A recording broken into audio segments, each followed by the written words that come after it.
and I've been with the Clark County Sheriff's Office for 36 years now total. So I was hired under Frank Kanakoa, if some of you remember him, if you've been around here long enough. And then Gary Lucas was the sheriff for 26 years, and then Chuck Atkins for 8 years, and then I became sheriff. So anyways, that's a little bit, I wouldn't say, well, I wasn't born and raised here. I was born in Port Townsend, Washington. I give you that Want it anyways? Yeah. Now I can do stand up? Yeah, now talk a little louder. All right. Port Townsend, and I went back there for the first time since I was born 2 weeks ago. My wife and I were up in the Peninsula area, and so we went there. So moved around all around the country. My dad then landed here with Crown Zellerback, and then he went to Boise Cascade, and then he retired. So went to Hudson's Bay High School, Clark College. So you can say I'm a Clark County kind of homegrown boy. So started at the sheriff's office in 1989. I've done almost every job at the sheriff's office. And then someone came to me a few years ago and said, "We think you should run for sheriff." And I said, "You're blank crazy." I used some adjectives there. And they came to you again. This is how they wear you down, right? And they Yes. come to you and they come to you, and I'm like, okay, I'll consider that. Because I know the word politics has kind of a negative connotation sometimes, and we hear about politics and we see politicians and we see things that we don't like, but it is the way we do things in this country. It's through politics, through the different parties and how we pass things and legislation. So I was against politics, but I was for public safety. So I try not to go be partisan in my sheriff's office role. I have certain personal views, but I try to keep everything within public safety. Sometimes people, if you want to just say on the left, don't agree with my views. Sometimes people on the right, but I try to make it all about public safety, and that's what it doesn't matter who you are, what party, what color, race you are, what ethnic. You live in Clark County, I'm trying to keep you safe. And I work for everybody in here. I really believe that. I don't, I firmly believe that. My wife tells me I work for her as well. She reminds me of that. So I was asked to come here today to talk about legislation and some legislative bills currently in Olympia. I'd like to just tell you real briefly, if you don't know, I'm going to tell you, I've gotten involved in in politics and bills and because they affect public safety. And a few years ago, they really affected us. About 4 years ago, they passed several bills that really put a hamper on public safety across the state. And it had a ripple effect, not only for what we could do and what we couldn't do, but a lot of police officers who had a lot of good time still left, they left this state. I think we had 10 leave our agency, and that's a lot in a short amount of time. And they left for Montana, they left for Texas, Tennessee, any other place to be a police officer other than Washington State. It took about 2 years for some of those laws to get reversed. There was so much public pressure that the legislators had to do some fixes. Has it been fixed all the way to where it used to be? No. And I'm not going to say that every single thing that is passed or everything written in a law is necessarily bad. We can always get better as police officers, okay? So it's not just a this or that, but there was a lot of things in those bills that protected the criminals. There seems to be a lack of holding people accountable in Washington. You can see that. They want to blame society, they want to blame the system, certain people, and go, it's the system's fault, it's society's fault. We shouldn't have people going to prison, we shouldn't have drug charges. All these things kind of came about. So if you didn't know, we have Democrats and Republicans in our House of Representatives in the state. Let's just talk about the state and then the Senate. And the Democrats have the majority of both in the House and the Senate, if you didn't know that. Does everybody know what that means? And it doesn't matter if you're Republicans used to have a majority as well. That means they can run through, no, I'm not gonna get into what they can do, but they can get anything passed that they want to, right? And when you have a majority and if they all vote a certain way, you can get anything you want passed. I was talking with Linda Wilson last year, before she's out now, but she said, you know, there was some good bipartisanship in Washington, but over the years it's just gotten less and less, and the split has become more. So how do I work in that in public safety? One is I build relationships with people on both sides of the aisle, because I know this is considered a Republican forum. I don't care what party you affiliate with. You probably have different views in here, but because it's a Republican forum, I have to build relationships with Republicans and Democrats or independents, right? Because if somebody can pass a certain bill and I don't like that bill for public safety, I better have a relationship with them that they can talk to me ahead of time When they're in session, I can call them and say, hey, I know your party wants to vote for this, whether it's an R or D, but here's why, here are the issues, and getting into the specifics of the law, because a lot of laws are written, legislative's written with good intentions or emotions one night, and they want to do something, but the devil's in the details. There can be a law that everybody looks at and looks pretty good, but a few lines in there can be detrimental to people, whether it costs people money or public safety or whatnot. So you have to really get in to know that. So that's what I do. I meet them. I have regular meetings with them out of session, all of them. There's 12 of them that I meet with, because in Clark County you have the 49th, 17th, 18th, and 20th. There we go. And I was just in Olympia last week for 3 days. Spent the night up there, every day meeting with them, going to dinner with them, talking about different issues. So I'm active with public safety laws in Olympia. So that's and if you guys didn't know how a bill's passed, the House can present a bill and the Senate presents a bill. Whatever bills they want, and it has to pass the House all the way, and then or the Senate, and then it goes over to the House, and vice versa. So it has to pass both for it to become law. They'll run companion bills. I saw the list that you had. Some of them are companion bills. Does everybody know what that means? The House will run a bill X, Y, and Z. The Senate will run a bill X, Y, and Z. They're basically, some companion bills are identical because they have a better chance. There's a strategy, and I won't get into all, but they'll run them both, and the language could be almost identical. And if it passes the House, then it goes over to the Senate, and the Senate companion bill will just die. It'll go away because it's the same bill. Some will be very, very similar, but have a little bit different language. Okay, but those are called companion bills. So when you see them, you'll think, well, it didn't pass in the House, but it passed in the Senate because they just let that similar bill die. And I'm really making this basic, but if somebody wants to correct me on some of this stuff, you can, knows other stuff. So that's kind of how the bills are passed. Senate passes a bill, it goes over to the House, then they can argue it, they can make changes to it, and they send it. We don't agree to this, we want these lines changed. They send it back to the Senate. If they agree, it goes back to the House, they vote, and that's how it becomes law. So that's kind of the very basic way to do it, and they vote all the way up to the last day of session, which is the 25th or 26th of April this year.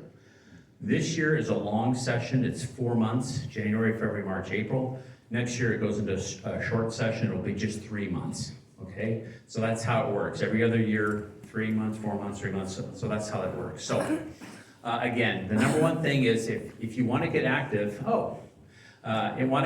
with legislation or understand public safety bills, about 2,000, maybe even 2,500 bills are presented at the beginning of session between the House and my Senate over here, House and the Senate.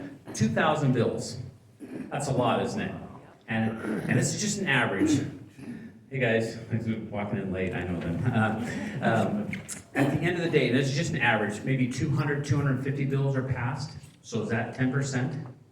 So you can see at the beginning of a session when all these bills come out and people are like, did you see this? Did you see this? I don't get too excited until I start seeing the bigger ones and seeing how they're making it through the process in the committees. And then we start paying a little bit, law enforcement, I pay more attention. And on the bigger ones, those are brought to our attention. So a lot of bills are presented, only about 10, 15% actually get passed.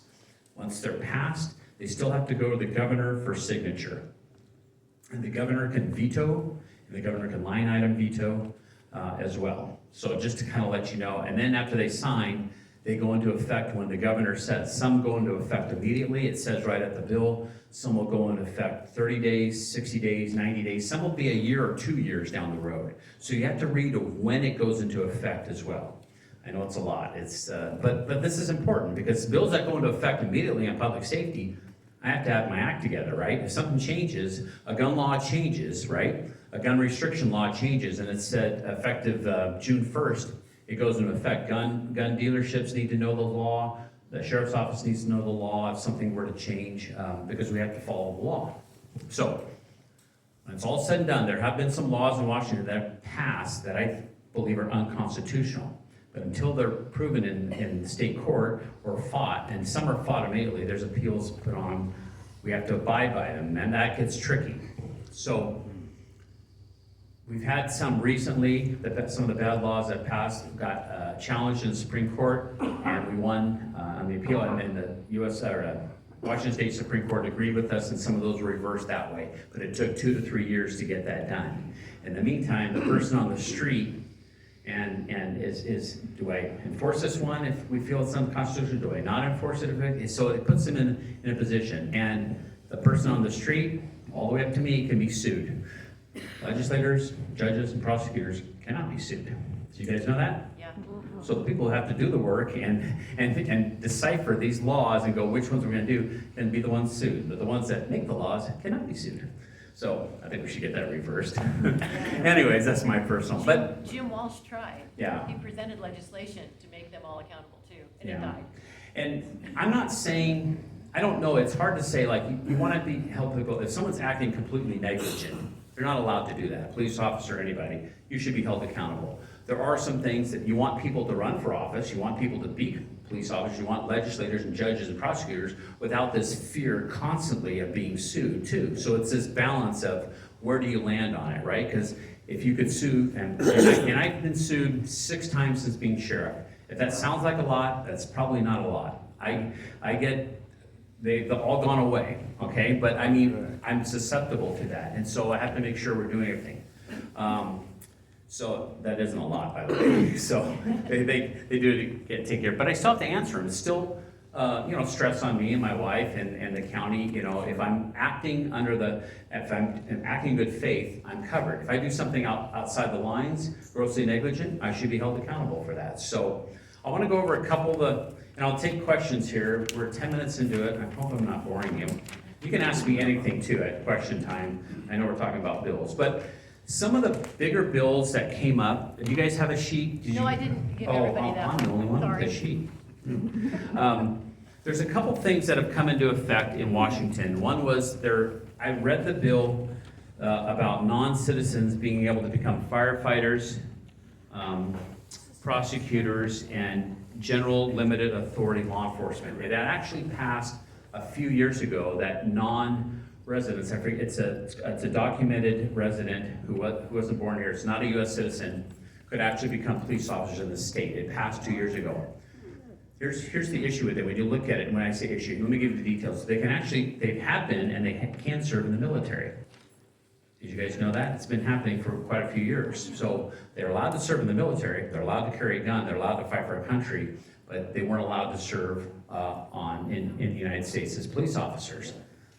That's a little bit like, that doesn't quite make sense, but they have to pass everything. But we were like, what are we gonna do with this? But the problem was federal restrictions on them carrying a firearm came into effect. So we have a federal law as well. So we have not hired anybody, we haven't taken any nobody has passed to get all the way through. And the current administration, Trump administration, I think is gonna put a stop to them having firearms anyway. So I think the federal law is gonna trump, this is, no pun intended, this is my belief, this isn't the law. I believe the federal law would come in and probably trump if a state were to hire a police officer undocumented. So that kind of answers that. I read the current one, there's another one, the police one already passed, but the current one with firefighters, prosecutors and whatnot, it passed the Senate majority, there was no nays in it.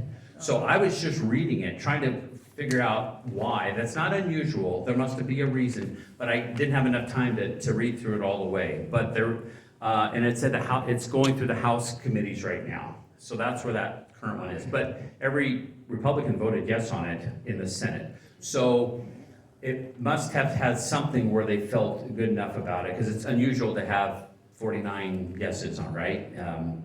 No matter what the bill is, it's unusual. And the other one, there's a couple other ones. They were trying to get rid of all traffic violations. We couldn't pull anybody over for vehicle tabs, broken tail lights, headlights. Every traffic violation, you couldn't pull anybody over. And that's, you have to have safety factors. So that got quashed. They bring it up every year. It's gonna come up again next year. If you want to know the reasoning, I actually sit down with some legislators, not our local ones as much, but the ones from King County. As you already know, King County runs the state of Washington. It's the truth. Yeah. King County and Thurston County and Snow County Snohomish County run, they have the majority.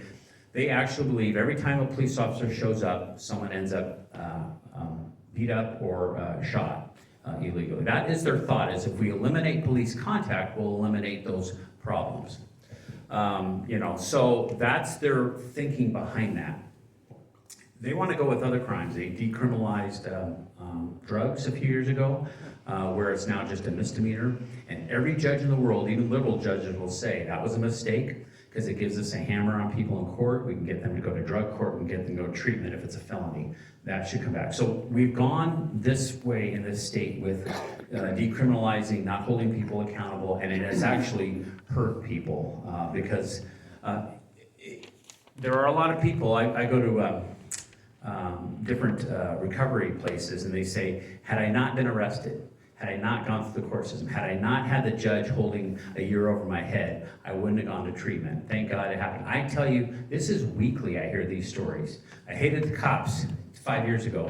I love the cops now. I gave them a hug, you know what I mean? Because it's like, and we're just part of the process, but the judge and the system, it's not the greatest system in the world. I think we all know we have flaws in our system, but it is accountability piece that the person, not everybody gets recovered from it, let's face that, but a lot of people do. So the traffic bill, the traffic violations, that one got quashed. The other big one that was House Bill 1399, and it took away your elected sheriff. That would make it, it had 5 things in it that they shouldn't have done. And I want to explain something about bills. When something comes out and law enforcement, we have different groups, associations that disagree with something, we give them alternatives. We go sit down and go, hey, I understand maybe what you're trying to do here. Here's some alternative language you could put. We understand where you're going at. It's very rare, it happens, but it's very rare that they go, we never thought about that. Let's add that. I know. It does happen, so you have to keep trying, right? But go, hey, I see what you're trying to get. We don't have a problem with having requirements. We don't have a problem with this, this, and this. But your language here is, but it was very close. The 7 Democrats voted, they couldn't get 7 Democrats in the House to switch their vote, which is good. That's why you have to have a relationship with both sides of the aisle. So 7, they didn't bring it to the vote because they wouldn't have got it passed. But it would have made where they could easily decertify the sheriff, and they want to make an appointed sheriff. I think they want every and here's why I believe it's important to have a sheriff elected, because I report directly to the people. Now, good or bad, 4 years, you get that sheriff. A police chief is an at-will employee. If you didn't know this, police chiefs are more political than I am. They are a day-to-day employee by the mayor and any city council. Mayors and city councils run the police agencies. Here in Vancouver, here in Ridgefield, Battleground. The police chiefs will tell you that. But when you vote me in, you get me for 4. And you can recall me, and you can do other things or not vote me in next time, whoever the sheriff is, that's your recourse. But I report directly to you. A police chief reports to the mayor and to the city council, the bureaucracy there. There's the difference if you didn't know. And having an elected sheriff has a bigger voice, and you have more freedoms, and a police chief is very careful. They will stay right in their lane.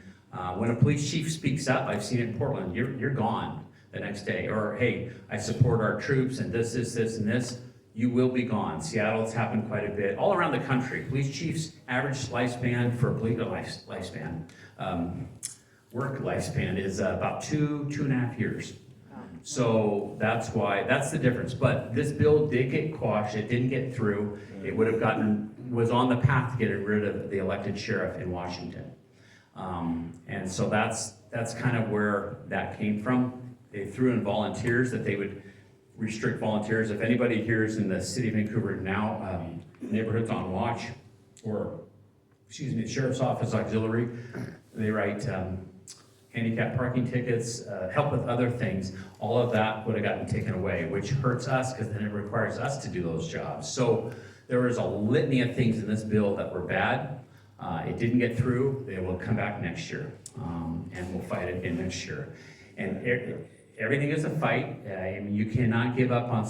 I don't give up on them, but it takes a lot of effort. It takes a lot of visits. It takes a lot of phone calls. You said at the beginning, and I will say something. It's not hard to get on the websites and email any one of your legislators. You should know what district you're in. But don't just be restricted to your district. You should look at all Clark County because, and whether they're R or D, you can write them, they will read them. And the squeaky wheel gets the grease in politics, it's true. It may take a lot, but if they're feeling or they're on the fence and they're getting a majority of people and you're giving, explaining why this, why you don't believe in it or why it should change or some of the language, I do believe that they do listen. They don't listen to a couple, but when they get hundreds of them or thousands, it gets people's attention. I've learned that with the county council. Oh, that's my side note. It's the squeaky wheel gets the grease. You have to stay on top of something. Explain, here's why. And a lot of times they'll listen, but it's for both parties. Don't just do one party or the other, because if you don't want something to pass, you have to convince the other side, right? If your own party or your own person's believing in it and they go, yep, I don't support this bill or I support this bill as well, that's fine, you already have that vote. You need to get the other person's vote. That all makes pretty common sense, right? And you don't need a majority, I mean, you just need a few of them that won't vote a certain way. So public safety bills, they come out every year. They've backed off a little bit in the last few years. I think it's just, it's gonna come back every year. They're not gonna stop. Washington is a unique state right now, I will say that. Law enforcement or the freedoms, I'm just the paid arm, by the way, of society. This is all of our community here. We're just the paid people that keep it safe and enforce the laws. But it is under attack, I will say that. I don't think it's if they could get rid of, I think they get rid of most of laws in Washington that they could. And it would just be a free state, and just have very restricted. So they can't do that outright, but they chip away. And so that's why I push back. Again, it doesn't matter what party they're with, I'll call them both and say, here you go. Gun laws, if it hasn't passed, the gun, it came up at the Lincoln Day dinner, I forget what bill, the gun safety, gun education, right? You're gonna buy a gun here, I'm almost sure it's gonna pass, it's on that route, is if you go buy a gun, I'm exempt because I'm law enforcement, but if I was not active law enforcement, I'd have to show that I took a gun safety class, so that's an added law. So if you go buy a gun after this session, after it's signed, you'll have to show that you've taken a gun safety class. Which class that is, I don't know, that doesn't say it in the law, I don't think. How many hours? I don't know, it doesn't say it in the law. So this is what happens with laws. Things are put out there, but then well, what does that mean? So, and I believe it's gonna be on, I believe once you take a class, you can then buy a gun. If you want to buy one, and a month later, you don't have to take another class. So Washington is on that route. I don't think it's passed yet though, but it's almost for certain that one's gonna pass. So gun laws they're really going after guns and gun laws in Washington still. There's no doubt about that. Let me look at some of the other ones. Does anybody have any questions on certain, by the way, the House bill, can anybody hear me still? The one I was talking about, sheriffs, going after sheriff, it's called Modernizing, Harmonizing, and Clarifying Laws Concerning Sheriffs, Chiefs, Marshals, and Police Matrons. So, we just want to, that's where they start off, but then you look at it and you read it, and it's a knee-jerk reaction. They don't like a few sheriffs in Washington. There's one or two sheriffs that say things, whether they can do them or not, I don't believe they can do them, but they speak up and they say things, and they use their names and those examples for when they write these laws. And I said, if you do that every time you want to write a law, you always have an exception for everybody in society that's going to make you upset. You can't do that. So that's how they sound good, some of these the titles, but again, the devil's in the details. And you can read, it's very easy if you get on their site, you can punch in any bill you want and you can read through it. And you can read where it's at and if they're made it through committees or not. And have you ever gone up and testified? Go ahead. Yes, I have, on mental health. Okay. But I wanted to ask about the extra funding for law enforcement. Okay, yes, that you were so working on. Governor, I said Governor Inslee. Ferguson. Not here. Okay, the question was, Governor Ferguson said at the beginning of the session, he actually said in all his commercials, I played them back for him because I took the clips because I sent him some letters. I'm going to fund law enforcement in the state. We're the worst funded law enforcement in this state in the nation. He says, I'm going to fix it, is the exact quote. you can throw money at a lot of things. That doesn't fix it. You have other things. But he says, I'm going to start first year, put $100 million toward this. I won't sign a budget unless it has $100 million. So there's a bill out there. 2015, I think is the bill, Senate bill. I believe it's going to pass. Has $100 million set aside for local law enforcement agencies to help hire, retain. Has a list of different things you can use it. I already put in for it initially when he first said that. When they went in there, I sent letters. I met with the governor's office. I talked about our request. That money is going to be a grant that goes to the Criminal Justice Training Center.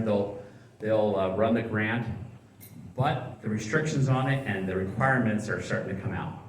And I don't know if we'll be able to meet them all. You have to do this. You just said it. I hadn't read it yet, but you have to pass these diversity classes. You have to then be part of this hate crime group. Yeah.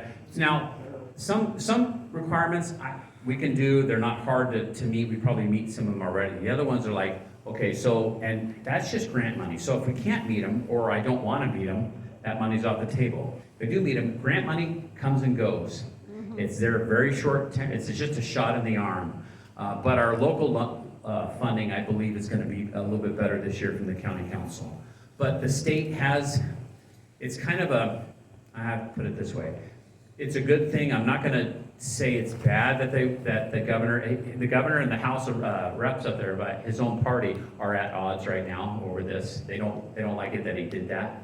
But he has stood firm. It's the one thing I can say about him. He has stood firm on this. He hasn't backed down.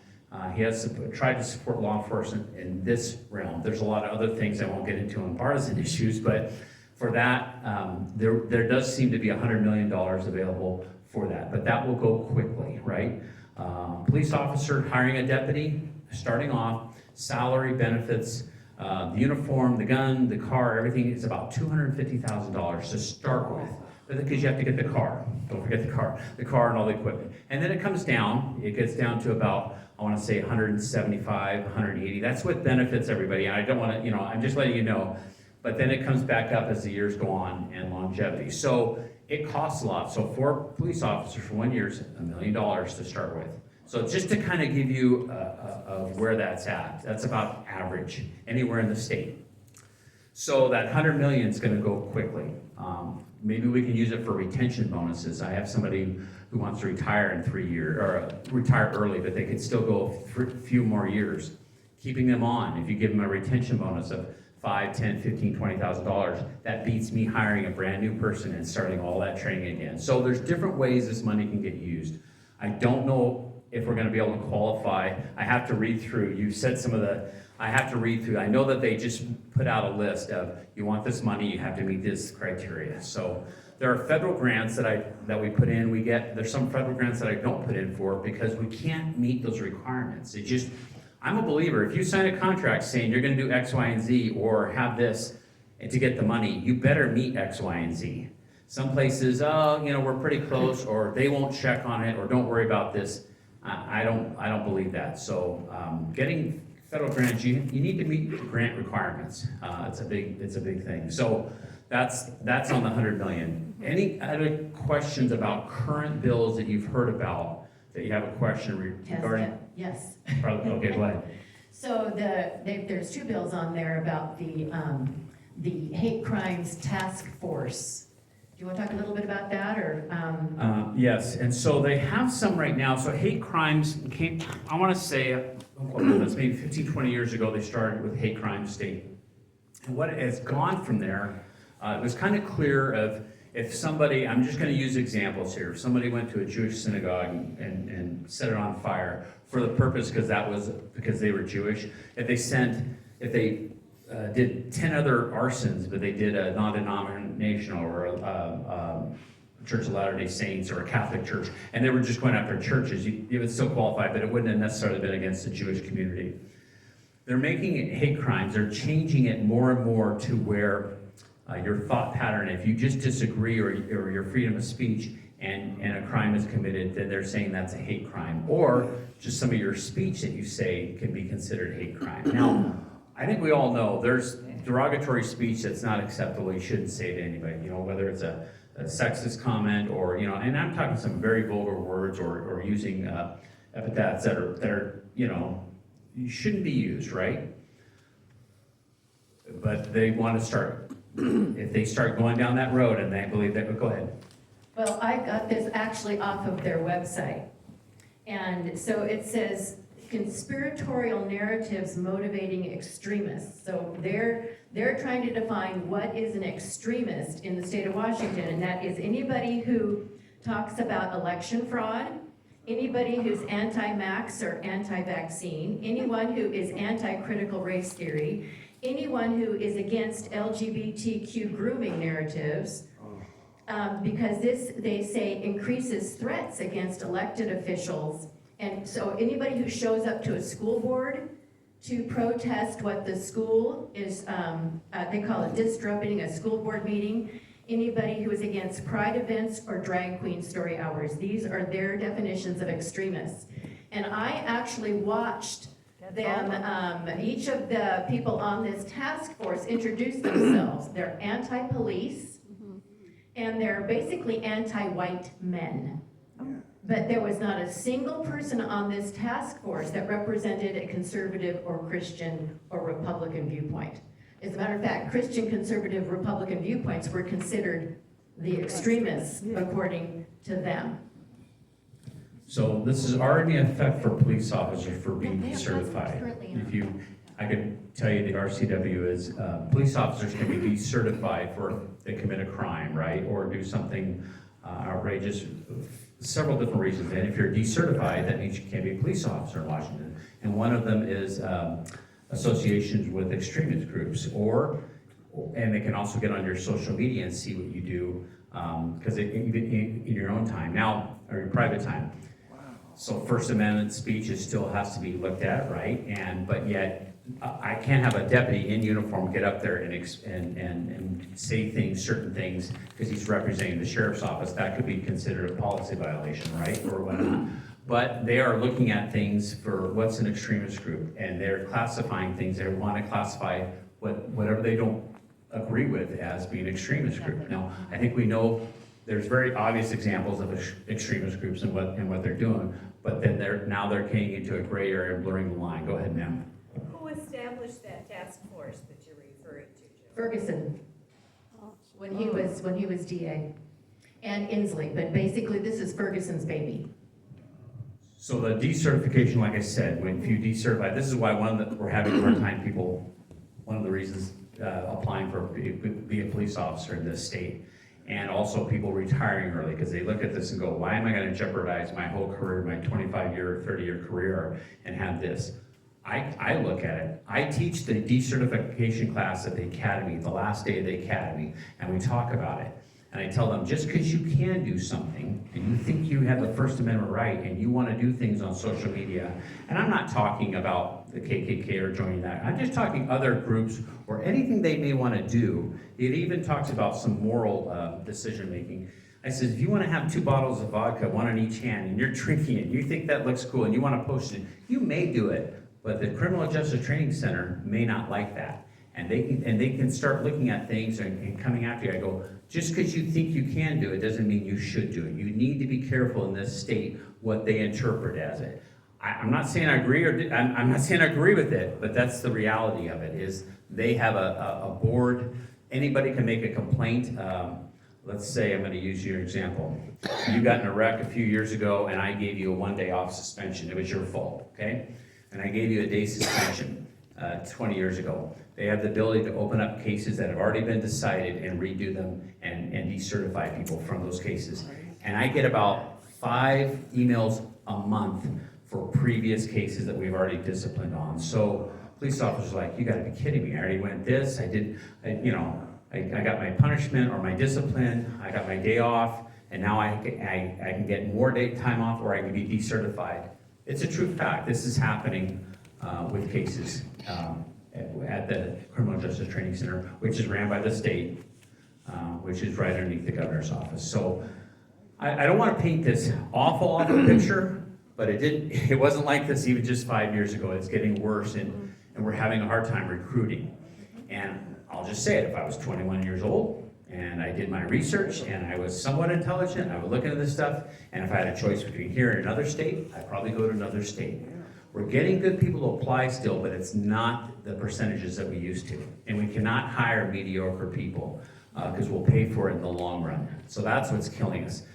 I'd like to tell the governor if he's here, appreciate the 100 million, I don't know where it's all gonna go, but if you support these bad bills, these public safety bills, we're not getting people to apply here because of that. We can't do our job. People are afraid, constantly afraid of, we have our own internal discipline process, right? Internal affairs, and they can get in trouble for a policy violation. You have Tony Golick at the prosecuting attorney's office that can file charges on a police officer. You have the state that can do it. You have the feds. You can be decertified. There's about 7 different things now. Not that we shouldn't be accountable. I don't want to get that. But it's like, when does it end? How many times can I go through something? We have a few police officers that went through something 20 years ago that case has come up and they've reopened it now. There's no statute. So, and I'll tell you, I'm sorry, Statute of limitations. no, not on decertification. I want to do this. Law enforcement owns a percentage of this, and I'll tell you why. We've had some law enforcement incidents all around the country where people weren't fired when they should have been fired, or no discipline, that incorrect discipline was happened, right? It does happen, right? They knew about something, they didn't handle it, and finally, it's caught up with us in one respect, but it's gone way too far. It's like, if you're not gonna police your own, we'll do it to the max. So I'm not gonna sit here and say, we've never had in this country bad police incidents where it either got covered up or it wasn't handled properly. So that's why I tell people, when I was disciplining somebody last year, it says, I know you think you're getting more than you said. I don't want the state coming back on us or you. I'm actually I'm giving you more discipline for your own good. And it's true. I don't know if they believed it, but it's like, I don't want the state to come in and question and to say anything. So that's kind of, we do own some of it. Some of the police laws that got changed, some of the police pursuits should not have continued, and then innocent people got killed. So we always have to look at what we're doing, and are we doing it with the law, and are we doing it with what the community expects, right? And when that doesn't happen, we need to be held accountable. Let's all face it, we're all 21, no one in here is 21. 21 is when you can get hired. Did we all make smart decisions at 21? Nobody's raising their hand, made real smart. I see some frowns, maybe even 31 we didn't make good decisions, right? Put a 21-year-old in a car, fast car, a gun, and it can take people's rights away, right? It's a lot of responsibility, isn't it? So we have to make sure we train, we get the right people, and when they make a mistake, we gotta hold them accountable and hold everybody, including me, accountable. Go ahead. Chair Horch, I really appreciate what you're doing because you have such a hard situation. You have a lot of people who elected you that have a very strong value system that sees a number of things that are happening not to be the right things to happen. I've heard you say that sheriffs have a right to do things above a police chief and all, because they're beholden to their voters, not to the bureaucracy. What can you do when you know that something isn't right? How can you go above and beyond the bureaucracy and the politics as sheriff? Okay, that's a good question. I want to clarify that because you're right. We have more of a say in the community and we have more influence. I don't have more legal authority necessarily, but here's where it comes into play is some of the laws going, I have discretion on what we can do and what we can't do, what we can enforce. We don't go to every single crime in the world because we just don't have the people. Nobody could, right? So there are certain things that if they don't hit a safety factor, we may not. It may be a political issue. Let's just use it from 4 or 5 years ago, masks. Chuck Atkins, and I was one of his chiefs at the time, said, we are not the mask police. The state set what the law, or it was under government, I don't know where that came from. Special powers, I'm getting the name, right? The governor came in and said this, this, and this. It's technically the law, but a lot of sheriffs are like, listen, we have so many, we're not even going to some of the burglaries we should be going to. We don't have the time for this. Businesses, you need to comply, people need to comply, and that was it. There are some police chiefs who actually then arrested people for the mask policy, even though it was against law. We're like, I have discretion of, we don't even have the people to go to the regular calls, let alone do that. And I did not want to get into to the business of being the quote-unquote mass police. I never said it was against the law. It was Sheriff Atkins at the time, but if I was sheriff, I would have said, they put that in there, they have the right to do it. I may disagree with it, but we're not gonna put our resources towards that. And so I have choices. The police chief would not have that. If he was given direction, they would not. If my community, if 90% of the community spoke up and said, Sheriff, we disagree with you, we want that enforced here, I listen to the community, right? That, you know, it's not necessarily I do a poll every time something comes out, but I have to be listening to people and understand that. So we got through that. That's just one example of one of the issues. There's some gun laws that on seizing guns and whatnot, and we don't have the resources to do what they say. So it's not, I don't proclaim a law to be unconstitutional. I may say it's unconstitutional. So what do is then we have groups, law cops and Washington State Sheriff Association. We can go then file suit and say, this part of the law we believe is unconstitutional. We got one back. I'll give you a quick example. 3 years ago, they said during riots, we had to have the permission, if a riot happened, and they did happen a few years ago. I was at them, and an uprising, we had to get permission from the mayor, or it would be the county manager or the county chair, it was Karen Bowerman at the time, to use tear gas or chemical munitions. So at 2 a.m., we need to make a phone call to somebody at home who knows nothing about law enforcement and get their permission. That was written in the law. So we called Karen Bowerman, some of you know her, and said, by the way, the law changed. She goes, you know what? You got my permission right now. You're not, 2 o'clock isn't gonna do me any good. You got it, obviously use it wisely. Yep, thank you. We said, this is crazy. You can't run an operation from somebody calling his home. That law, that went to the Supreme Court, that got reversed. Okay, it said, no, the sheriffs, it's written in the law, the sheriffs have the authority to quell uprisings and whatnot. So there's an example of, just one example of, but police chiefs don't have that say. They don't have a big a voice because, again, they're guarded because they will lose their job if it goes against the flavor of the county council, or city council, or the mayor. Thank you. Go ahead. There's so much out there and there's so many concerns. What would you possibly say are the two bills that you're most concerned about that we as the public should be paying attention to? There are many, but which would you indicate would be your top two concerns? Thank you. I'm gonna punt a little bit and I will get an email. I'm gonna go look at its top two right now. A lot of them got quashed. So 1399 was a big one. That one got taken care of. The traffic enforcement one got taken care of. There's some medium, smaller ones that aren't. Right now, currently, I'd have to go back and look at my list of the ones, because I just met with our lobbyist from Waspik. I had lunch with him. I said, hey, what do you have on your list? And he took out a list and he only had 4 things on there. I go, I'm looking for a notebook that he was gonna pull out, because every year it's a notebook still in the middle of the session. He's like, hey, we're down to this and this one. I'm like, well, that's hardly anything. He goes, yeah, it's been a good year for us. So I don't want to say it's been a tremendous year for us, but it hasn't risen to the level that it used to. What I will say is they will come back again this year. They are not going away. The traffic laws, 1399, the getting rid of the elected sheriff, trying to get rid of the elected sheriff, they are going to come back. They can be still next year, I think the same bill number maybe. So that's what you want to pay attention to, is when they come back, is keep fighting those. We're kind of coming to the end of session where it's only 3 weeks left, and there's nothing major that we're too concerned about right now. The gun one was fought against, some of the gun restrictions or the requirements of owning a handgun. It's going to pass.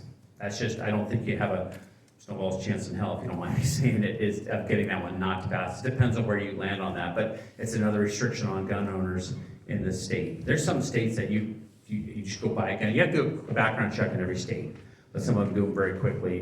But in this state, they're making more and more of the restrictions of how to have a gun. I wanted to circle back to that one about non-citizens being given positions in the police department.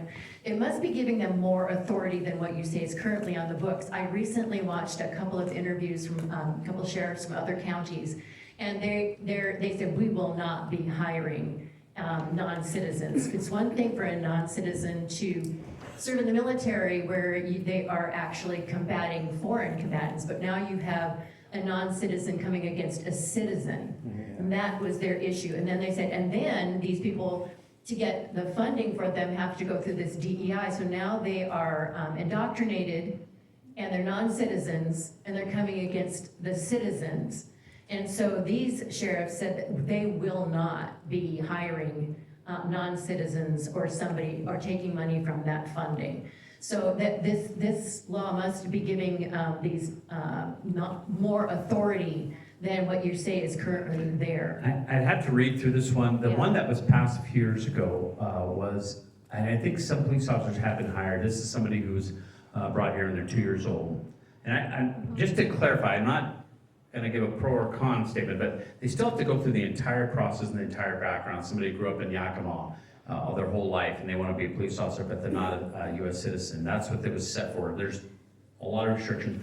I want to say that a few people have been hired on the east side of the state under that, but our concern was the firearm and getting the person a firearm. Right. And we talked about this, and we have yet to have anybody apply that can meet it.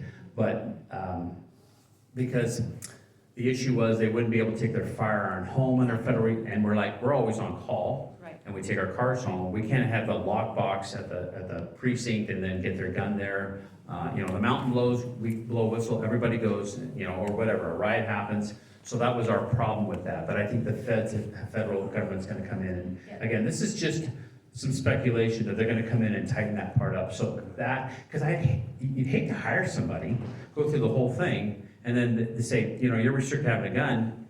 Do you keep them as an employee? Can they sue and say, you hired me on this, or do you just let them go? You want to be fair to a person as well, but I don't think it's happened a lot in the state. I could double check, but I want to say 1 or 2 have been hired, that one went through the Pasco I think Academy. this loosens the requirements, making it, so what you're talking about is somebody who's maybe born and raised here, or, this is loosening the requirements.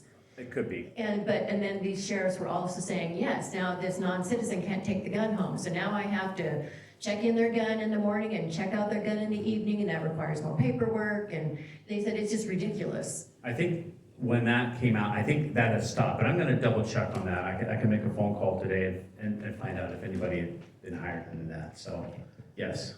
What's sad is, I'll just tell you this, we need good people to apply. And so that was one of the things, is we have some people who, that was the thought behind it, is, hey, we have people who are undocumented, they've lived here their whole life, they don't have a criminal history, they went to high school here, they graduated, they're working, now they want to become police officers. Can we have them become police officers? Because we can't get people to apply.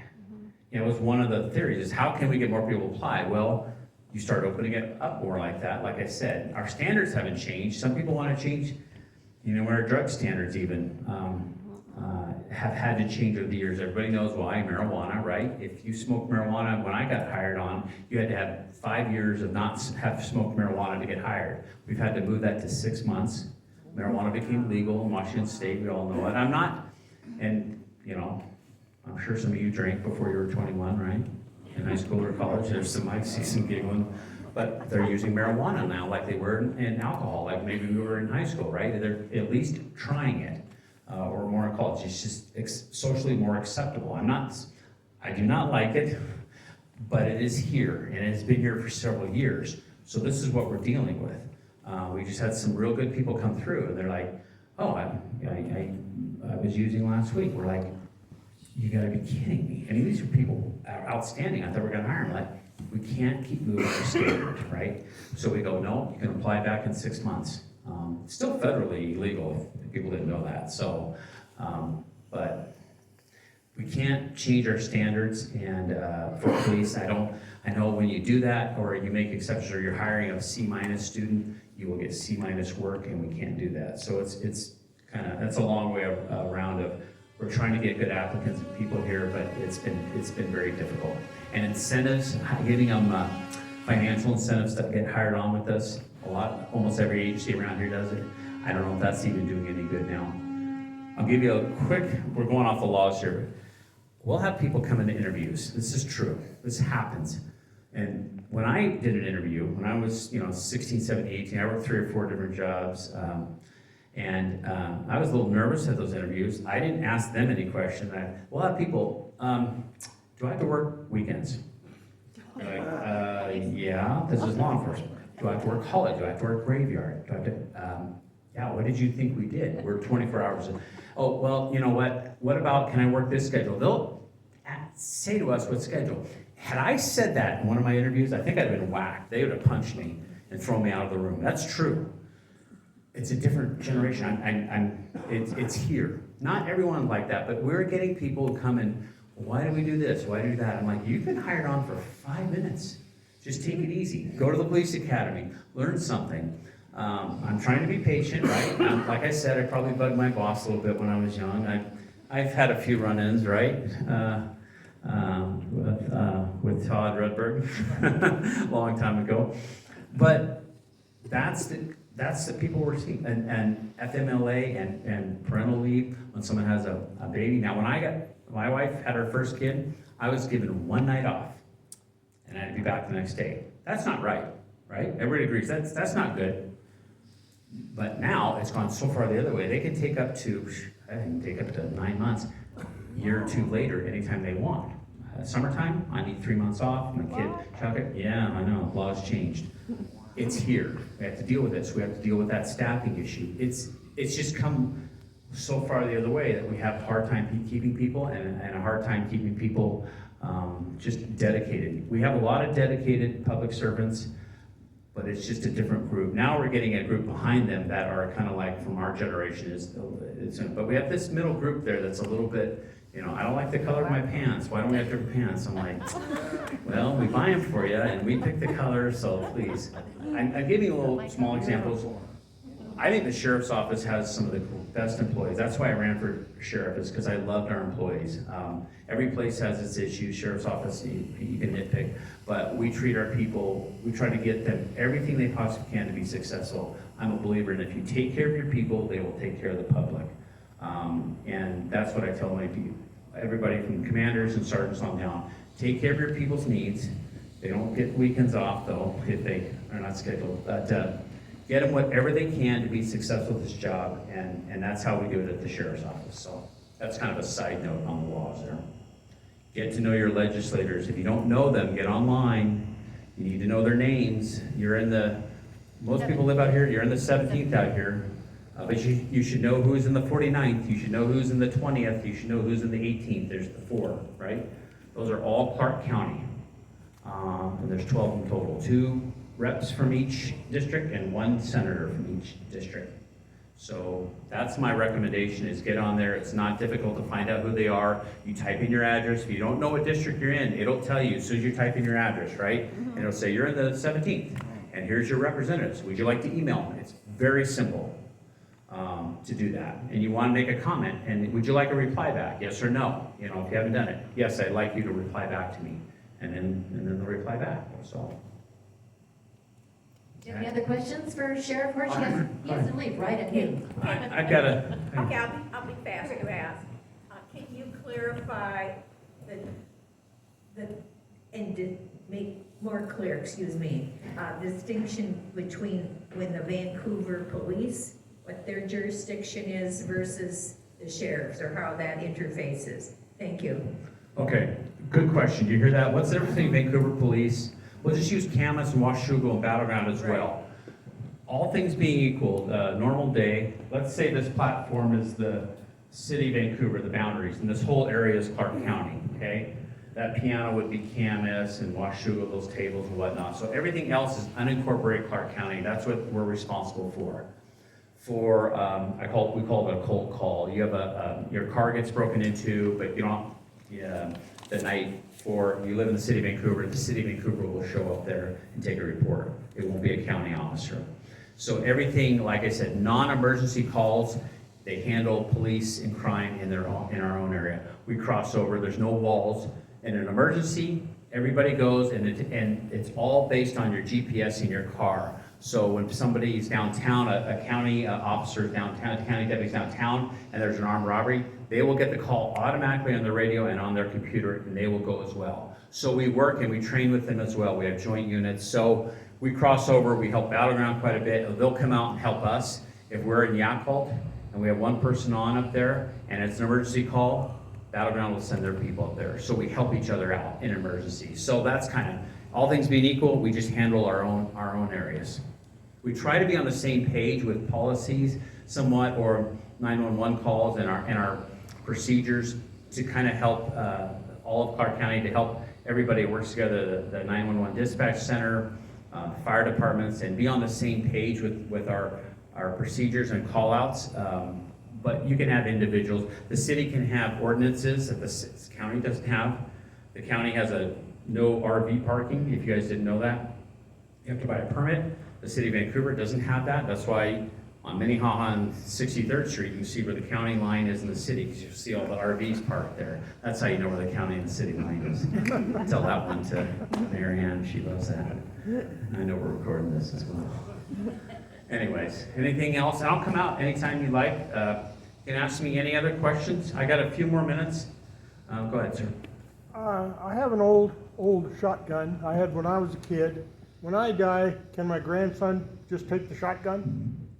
I'm 99% sure yes, because a grandson would qualify as a family member. Family members you can transfer guns to without any paperwork. Make sure a grandson is in there. I know, does anybody know that answer for sure? I'm almost sure there's, like a third, fourth cousin, I don't think qualifies, but it's written in there. You can give guns to family members and not have a transfer. Otherwise, if you give it to your neighbor, you have to take it to a gun federal licensing, do a $50, $40 transfer fee. Yes, you can give guns to relatives. But it has to be written down?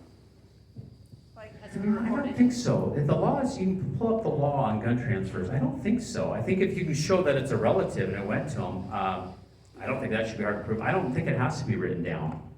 Don't quote me on that, but I mean, it's better, but if you know who you're giving it to. But yeah, like I said, you can give it to family members. So it lists the family members you can give them to. Go ahead, sir. So what's your thought on the cameras in the cars now and the success and the pluses and the minuses of that? Love Body them. cameras? My camera's in the car. I should have been wearing it today. Right now it's charging. Love the body worn cameras. Best thing we ever got here. And we have them in the cars and we have them in the back seats. Anybody know why we have them in our back seats? That's where the criminals are. Yeah, why? Why do we need to watch them? So when the back window breaks out, they say we didn't use our baton to break the person's head, and it was the person's head that did that. That's one reason.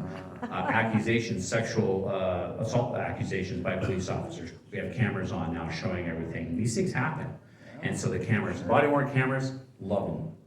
They're phenomenal. And I release them, good or bad. We have an incident, good or bad, I release them. That's my policy. Is within a certain amount of days, we have to go through it and stuff like that. We don't edit, but we will release them. Go ahead. Retail theft is a huge problem. A lot of retailers now are getting their own security. When you get a call and say you arrest someone and they don't show up to their court date, are they immediately, is there a warrant for their arrest, or what happens? Yes, they get a warrant for their arrest if they don't show up for the court date. And we do, Sheriff's Office runs retail theft operations. If you get on our Facebook, we do about one every other month. Targets, Fred Meyer.